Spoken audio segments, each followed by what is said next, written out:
Liberalism is totally vulnerable to being exploited by the most perverse people in the world, which is how you get, hat tip to libs of TikTok here, it's how you get someone like Dr. Lindsey Doe, who has 1 million followers on social media, who is defending what she refers to as virtuous pedophiles.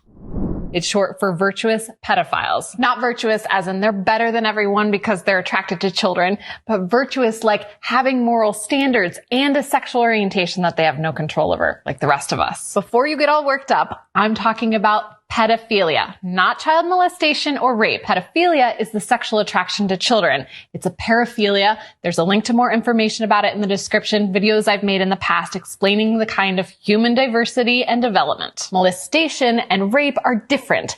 These are abusive actions that often have nothing to do with attraction. Many child abusers are actually sexually attracted to adults, but they act out on children. Meaning you probably don't object to pedophiles because you're compassionate and rational, but you may loathe child molesters and rapists because they violate people. I personally try not to judge either.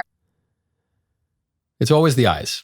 The eyes always give it away. If you're just listening to the show right now, this woman's eyes make AOC look like she squints. Okay, this woman's eyes are popping, bugging out of her head, which is not dispositive, but it's usually a sign that the person has a screw loose. And then if you listen to what this woman has said, she obviously does. When I first heard this, I wondered, is this satire? This can't be right. And yet, even if it were satire, it follows the liberal argument perfectly. I guess that's what would make it really great satire if it weren't real. And I think it is real. Her argument is that sexual desires are innate and immutable. The left certainly defends this idea. This is why the left is banning so-called conversion therapy for kids who think they're the opposite sex and obviously are not, or previously for kids who, they had a sexual attraction, same-sex attraction or some other kind of sexual attraction, and they didn't want that, so they'd go to therapists. This is totally outlawed now in the places that the libs control. Because, they say, sexual desires are innate and immutable. Okay, well, if they're innate and immutable, what do you do about pedophiles? Because their desire for children, according to the left, is innate and immutable. So you can't blame people for their innate and immutable characteristics.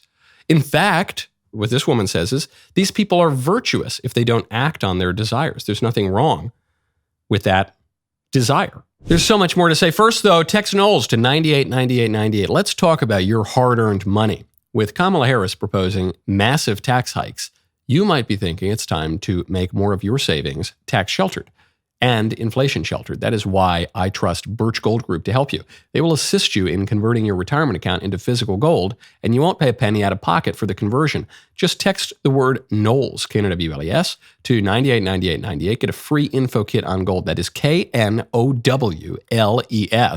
to 989898. And wait, there's more. This is the final month for you to take home your very own limited edition, highly coveted, one-of-a-kind, 24-karat, gold-plated Truth Bomb on qualifying purchases. You heard that right. A golden Truth Bomb.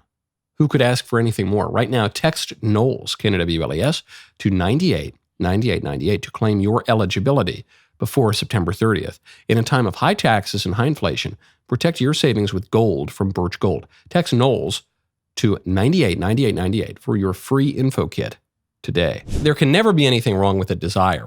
The only thing that's wrong is acting on that desire. So how is the left wrong about that? How is this woman wrong? She's wrong both ideologically and appetitively. She's wrong ideologically in that. I'm not going to suggest that desire has no innate or biological basis. It might well. Who knows? But desire changes over time. People cultivate all sorts of different desires. Probably the first time you had a sip of whiskey, you didn't like the taste of the whiskey. But the more you drink whiskey, many people come to like whiskey. Same thing is true for, caviar or something, oysters. So I don't know, something that seems kind of yucky at first, but then you cultivate a taste for it. And this is what we call an acquired taste. So obviously not all tastes, not all desires are innate and immutable. Some of them grow and change over time. Now, That's ideologically why she's wrong, or anthropologically. Appetitively, the way she's wrong is that these guys suggest that if you have a desire for something, the best way to make sure you don't act on this desire is to live out the desire in your fantasies. You hear a lot of arguments in favor of pornography. You hear arguments sometimes in favor of prostitution, or they're all kind of Freudian arguments that suggest that the human mind is like a steam engine, and you've just got to blow off steam every once in a while or you're going to explode. That's not really how appetite and desire works. Anyone who's ever cultivated a bad habit or a good habit knows that you don't remedy bad desires by indulging them a little bit. You remedy bad desires by avoiding them and cultivating the habit of virtue that makes the desire for the bad thing less and less over time. If you're a heroin addict, you don't fix your heroin problem by just doing a little bit of heroin every so often, blowing off a little steam. If you're a heroin addict, the way you live a better life is by not doing heroin anymore. And the longer you can go without doing heroin, and the more that you replace the desire for heroin with something good, I don't know, desire to paint or something like that, then the more you'll build up a habit of virtue and the less you'll be in the grip of vice. What these people argue is, no, if, pedophiles are just born with this sick desire and there's no way that it will ever be ameliorated. So they should just, fantasize in their minds. Or some people have suggested sex dolls and robots as a way to treat people with these disordered desires, or pornography or whatever. But all that will do is reinforce the negative desire. It will make it more likely that these people commit actual crimes in the real world. It's really a debate between Freud and Aristotle, I guess. It's to really oversimplify it. It's a debate between liberalism and the classical view of politics. Which is it going to be? Who do you think's right? The lady with the crazy bugged out eyes or Aristotle? I think I've got my answer. That was a good clip.